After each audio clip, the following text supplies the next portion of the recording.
जनता जब तक मोदी को इसी ढंग से प्यार करता रहेगा, नीतीश बाबू तो बिल्कुल हमारे लिए नहीं है।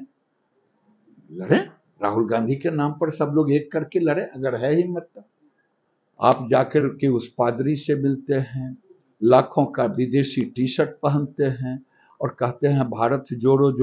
आप यही भारत जोड़ने चले हैं? जो भारत तोड़ने वाले हैं उनको जोड़ने की योजना बनाए। न हमारा मंदिर बचा, न हमारी बेटी बची, बेटियां लुट गई, मंदिर टूट गए।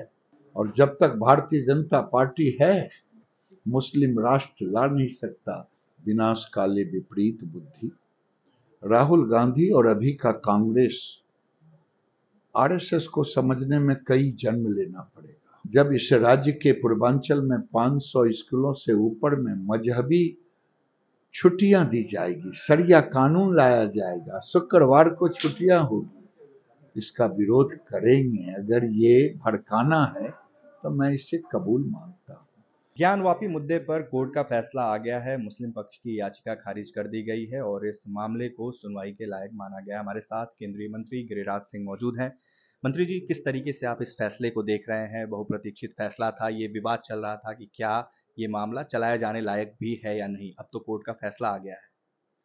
मैं कानून पे भरोसा रखता हूं। सारे हिंदू समाज ने राम मंदिर में भी कानून पर हमने भरोसा किया, ज्ञानवापी पर भी हम कानून के साथ हैं। लेकिन मैं दूसरा प्रश्न खड़ा कर रहा हूं कि जो मुस्लिम भाइयों से प्रार्थना कर रहा हूं, एक तरफ आप गांगी जमुनी की संस्कृति की बात करते हैं, दूसरे तरफ सच को कबूलेंगे कि नहीं? जो अखंड भारत था, उस अखंड भारत में भारत की संस्कृति के प्रतीक उस समय भी काशी, मथुरा और अयोध्या कृष्ण, राम और शिव थे। धर्म के आधार पे भारत का बंटवारा हुआ, उधर गए, पाकिस्तान बना। लेकिन क्या जो यहां मुस्लिम भाई रह गए, गांगी जमुनी संस्कृति की बात करते हैं, लेकिन औरंगजेब जो लुटेरा था, गजनी जो लुटेरा था, बाबर जो लुटेरा था, अगर इन आक्रांताओं को आप सम्मानित करेंगे, कोई जाके मजार पे चादर ओढ़ाएंगे, ये कैसा गांगी जमुनी होगा? आज पाकिस्तान के अंदर न हमारा मंदिर बचा, न हमारी बेटी बची, बेटियां लुट गई, मंदिर टूट गए। अब हम भारत से कहां जाएं? मेरे लिए मक्का मदीना सब कुछ यही है। आप तो मक्का मदीना जाकर के खुदा को इबादत कर लेंगे, लेकिन मेरी पहचान, मेरी संस्कृति, मेरा संस्कार काशी, मथुरा, अयोध्या के साथ जुड़ा हुआ है। अगर आप साथ मेरे नहीं खड़े होंगे तो ये गांगी जमुनी कहना बेईमानी है। जिस तरीके से झारखंड में हमने बीते दिनों में देखा कि खास समुदाय की तरफ से अलग अलग जिलों से अलग अलग तरीके की खबरें आई। कभी एक अंकिता को जला दिया गया, फिर एक दूसरी लड़की, आदिवासी लड़की का बलात्कार किया गया, हत्या की गई, एक आदमी को जिंदा जलाने की कोशिश की गई। अभी कल एक मामला आया है जहां झारखंड का एक मुस्लिम युवक यूपी में जाकर हिंदू बनता है और वहां एक लड़की से शादी करता है और वापस वो झारखंड वापस भाग जाता है। किस तरीके से देख रहे हैं? एक राज्य की बात नहीं है, मैं ओवरऑल ये चीज पूछ रहा हूँ। जहां की सरकारें, झारखंड हो या बिहार हो, झारखंड भी अभी प्रकाष्ठा पर तुष्टीकरण की राजनीति में है। जहां आप तुष्टीकरण करेंगे, वहां हमें न्याय कहां से मिलेगा? और ये लव जिहाद, ये केरल के एक पादरी ने इस कोर्ट में जाकर के ये मैटर उठा था और उसने 14,000 लड़कियों को लव जिहाद की बात की। मैं भारत के अन्य राज्यों में ये हर दिन लव जिहाद हो रहा है, लेकिन सरकार, एक नया शब्द आया है सेकुलरिज्म और तुष्टीकरण, उसके तहत ये ढकते जा रहे हैं और भारत के सामाजिक समरसता टूटता जा रहा है। केंद्र में तो आप ही लोग हैं, इतने साल हो गए आपको सरकार में आए हुए, आखिर इसको लेकर कोई एक परमानेंट सॉल्यूशन क्यों नहीं निकल पा रहा है? आप सब जानते हैं कि लॉ एंड ऑर्डर राज्य का मामला होता है। केंद्र इसे कभी प्रोत्साहित करने का नहीं काम किया। और केंद्र ने कभी, तो ये राज्य का विषय है, राज्य को इस पर एक्शन लेने की। राहुल गांधी भारत जोड़ो यात्रा कर रहे हैं। लगातार अलग अलग दिनों में अलग अलग राज्यों में वो पैदल मार्च कर रहे हैं। आज ऑफिशियल हैंडल से एक फोटो जारी हुई जिसमें संघ का जो गणवेश है उसको जलाते हुए ये बताया गया है कि बस कुछ दिन बाकी हैं, जिससे ये संदेश देने की कोशिश की जा रही है कि संभवतः आरएसएस मुक्त देश होने जा रहा है। इस तस्वीर को और इस संदेश को कैसे देखते हैं? मैंने अभी देखा है, ये दुर्भाग्यपूर्ण था। विनाश काले विपरीत बुद्धि। राहुल गांधी और अभी का कांग्रेस, आरएसएस को समझने में कई जन्म लेना पड़ेगा। वो आरएसएस जो भारत की संस्कृति और संस्कार के लिए दिन रात जीता और मरता है, वो आरएसएस जो जन्मों जन्म तक केवल भारत माता के वैभव के लिए प्रेरणा प्रार्थना करता है, काम करता है, ये राहुल जी को समझने में कई जन्म लगेंगे। राहुल जी को समझना है तो भारत के संस्कार और संस्कृति को समझना पड़ेगा, तभी वो आरएसएस को समझ पाएगा। तुष्टीकरण की राजनीति की आपने बात की।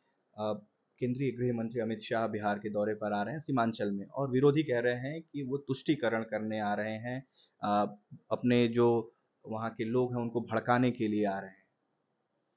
कौन सा तुष्टीकरण करने के लिए? क्या पूर्णिया, किशनगंज ये बिहार का हिस्सा नहीं है?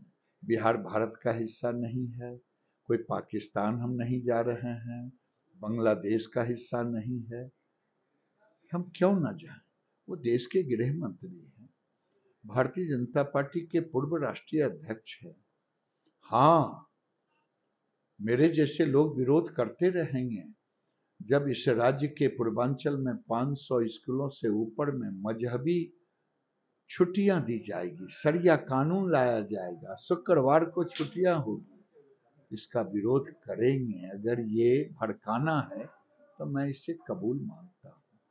अगर फुलवारी शरीफ में पीएफआई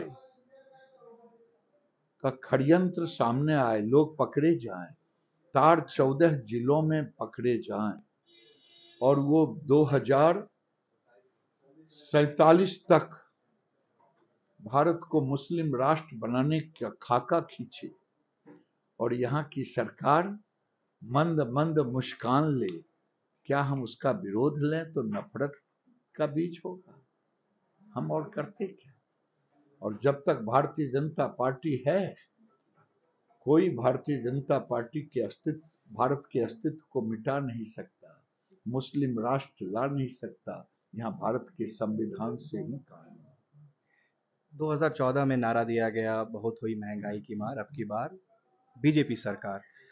8 साल बाद आपको लगता है कि सरकार महंगाई पर काबू कर पाई है? क्योंकि जो सिलेंडर गैस की बात हो या पेट्रोल डीजल की बात हो या घर में जो हम सरसों का तेल यूज़ करते हैं उसकी बात हो, जितने भी आप सामान गिने, ये सबका जो दाम है वो लगातार बढ़ रहा है और उस पर कोई कंट्रोल नहीं किया जा पा रहा केंद्र सरकार की तरफ से। लोग जो परेशान हो रहे हैं महंगाई पर, उसको आप कैसे देखते हैं और उस पर क्या कहेंगे लोगों को? मैं चाहूंगा कि आप एक पढ़े लिखे व्यक्ति हैं, आप अपने अंतरात्मा से पूछिए, जब देश ग्लोबलाइजेशन में है, जब ग्लोबल वार्मिंग होती है, उत्सर्जन कोई करता, कार्बन भोगते हम हैं, दुनिया आज पूरे एक मुट्ठी में है, ग्लोबलाइज हो गया है, तो जब इकोनॉमी भी उस ग्लोबलाइजेशन का एक हिस्सा बनता है, जब पूरी दुनिया के, कभी आपने बहस छेड़ा है कि अभी यूरोप के महंगाई दर क्या है, जापान जर्मनी उसका क्या महंगाई दर है, इंग्लैंड का क्या है, अमेरिका का क्या है, और क्यों है आज भारत उन देशों से बेहतर स्थिति में है? जब से ये पूरे दुनिया उस मार में, चाहे यूक्रेन की लड़ाई का हो, चाहे कोरोना की लड़ाई का हो, कोरोना का मार हो, चाहे रशिया यूक्रेन की लड़ाई हो, मैं इससे नहीं नकार सकता। तो इसका असर पूरे दुनिया पर पड़ा है, हम उसे रोकने की पूरी कोशिश करते हैं और जिसके कारण आज हम उस हद तक बगल के देश देखें, बांग्लादेश देखें, पाकिस्तान देखें, अमेरिका, इंग्लैंड, आप उससे अलग नहीं हो सकते। और मैं आप जैसे पढ़े लिखे लोगों से भी आकर उत्कर्ष जी कहूंगा कि इस तरह से समीक्षा करनी चाहिए देश को। देश में असंतोष फैलाने की जगह पे एक सकारात्मक बहस होनी चाहिए, और सकारात्मक बहस जब होगी तो नरेंद्र मोदी आज अगर 5वीं इकोनॉमी में गए तो ये भारत की जनता के कारण गए। कोरोना काल में हमने 200 करोड़ से 210 करोड़ से ऊपर हमने डोज देने का काम किया। पूरी दुनिया नरेंद्र मोदी को मानने का काम किया। जब कोरोना आया था, हम 20 लाख करोड़ का पैकेज दे करके हमने एमएसएमई जैसे उद्योग को बचाने का काम किया, और किसानों को भी आज जो हमें एमएसपी बढ़ा है, हम कोशिश करते हैं, लेकिन अगर गर्मी बाहर है तो इस कमरे में भी गर्मी का असर पड़ता है, हम इसको नकार नहीं सकते। 2024 में जो चुनाव होने हैं उसको लेकर नीतीश कुमार और तमाम जो विपक्षी दल हैं वो एकजुट होने की कोशिश कर रहे हैं। दिल्ली गए, कई नेताओं से मुलाकात की, अलग अलग चेहरे बीते सालों में हमने देखे। अब नीतीश कुमार फ्रंट फुट पर आकर खेल रहे हैं। बीजेपी क्या उन्हें कंपटीशन मान रही है, या आप उन्हें बतौर पीएम कैंडिडेट देख ही नहीं रहे? देखिए, लालू जी या नीतीश जी, एक तो मोदी से चिढ़ते क्यों है, ये देश की जनता जानना चाहता है। नीतीश जी तो कल तक उनका गुणगान करते रहे, हम आज भी कहते हैं। ये महत्वाकांक्षा के कारण अलग हुए। महत्वाकांक्षा किस प्राइम मिनिस्टर बनने का? मोदी से नफरत क्यों? वो भी एक अति पिछड़े का बेटा है, जो आज पूरे देश में कोरोना काल में 70 लाख लोग भूख से मरे। भारत में गरीब कल्याण योजना लाके गरीबों के घर में अनाज पहुंचा करके मरने नहीं दिया। एक लेकिन आपके ही सांसद तो खड़े होकर लोकसभा में कह रहे थे कि ये फ्री फंड का खाना दिया। तो आपको लगता है इस तरह की भाषा बोलनी चाहिए? मतलब सरकार की तो जिम्मेदारी है लोगों को रोटी कपड़ा मकान देने की। ठीक है, किसी व्यक्ति पर हम अभी कोई नहीं कर रहे हैं। अगर आप मुझसे सवाल पूछ रहे हैं सरकार का, मैं उसका जवाब दे रहा हूं। ये पूरी दुनिया के लिए मिसाल है भैया, मैं नहीं कह रहा हूं। आईएमएफ ने कहा कि मोदी ने ये गरीबों को बचाने का काम किया। ये जो आज दोनों इकट्ठे होकर के, नीतीश बाबू, मैं उनके प्रति, मैं उनके अंडर में मंत्री रह चुका हूं, मैं उनका सम्मान करता हूं, लेकिन जो 17 साल मुख्यमंत्री रह करके एक सीएम मटेरियल नहीं बन पाया, 115 प्रकाष्ठा पर इनका गया था स्ट्रेंथ, और 43 पर आके गिरे।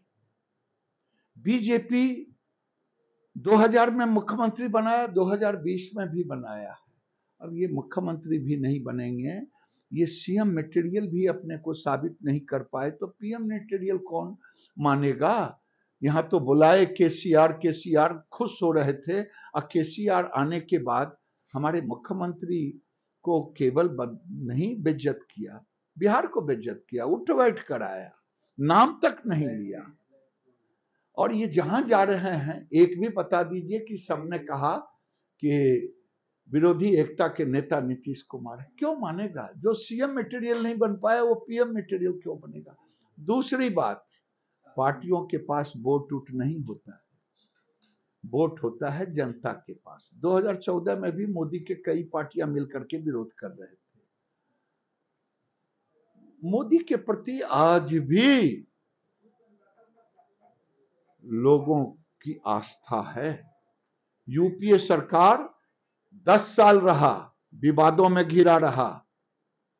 मोदी सरकार 90 साल में चल रहा है, उम्मीदों में घिरा है। यानी 2024 में कोई कंपटीशन नहीं देख रहे हैं? जनता जब तक मोदी को इसी ढंग से प्यार करता रहेगा, नीतीश बाबू तो बिल्कुल हमारे लिए नहीं है।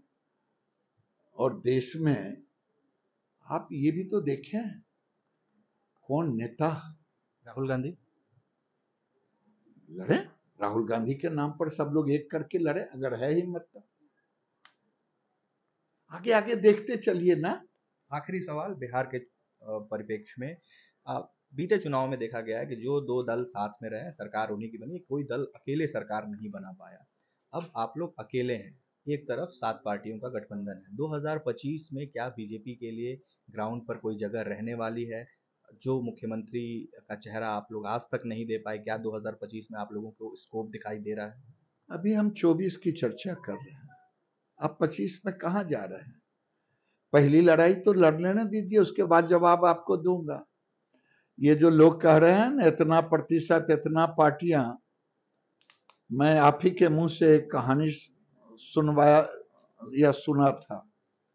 एक ऐसे ही विद्वान आदमी थे, जैसे नीतीश बाबू विद्वान हैं, उन्होंने 5-7 बच्चे थे, उनके साथ चल रहे थे, नदी में पानी था, सबका मेजरमेंट निकाल लिया, एवरेज कर दिया, आगे आगे चले, पीछू पीछू डूब गए लोग, बह गए। ये लोकतंत्र है, पार्टियों के पास वोट नहीं है, ये लोगों के हाथ में वोट है, जनता के हाथ में वोट है। ये नरेंद्र मोदी गरीब का बेटा, अति पिछड़े का बेटा, उनका चहेता है। ये वोट के ठेकेदार ये पार्टियां नहीं हैं, मुंगेरी लाल के हसीन सपने देखता रहे। तो मुद्दों पर क्यों नहीं बात हो रही? राहुल गांधी की 41,000 की टी शर्ट को मुद्दा बना दिया गया। मुद्दा नहीं बना गया है, मुद्दा तो वो बनाते हैं, हम तो मुद्दा बनाते नहीं हैं। देश गांधी चले थे देश का भरबन करने, गांधी की तुलना लेते हैं, राहुल गांधी हैं। आप सर पे टोपी, लाल है जूता जापानी, यही गाना आप सुनाएंगे क्या लोगों को? जो है उसमें आप जाकर के उस पादरी से मिलते हैं, लाखों का विदेशी टी शर्ट पहनते हैं और कहते हैं भारत जोड़ो। जो पादरी भारत की आस्था, भारत के धार्मिक अस्तित्व को गाली दे, कोर्ट उस पर सजा दे या कोर्ट उसके ऊपर नाराज हो, आप यही भारत जोड़ने चले हैं? जो भारत तोड़ने वाले हैं उनको जोड़ने की योजना बनाए। तो हमसे खास बातचीत में थे केंद्रीय मंत्री गिरिराज सिंह। उत्कर्ष कुमार सिंह।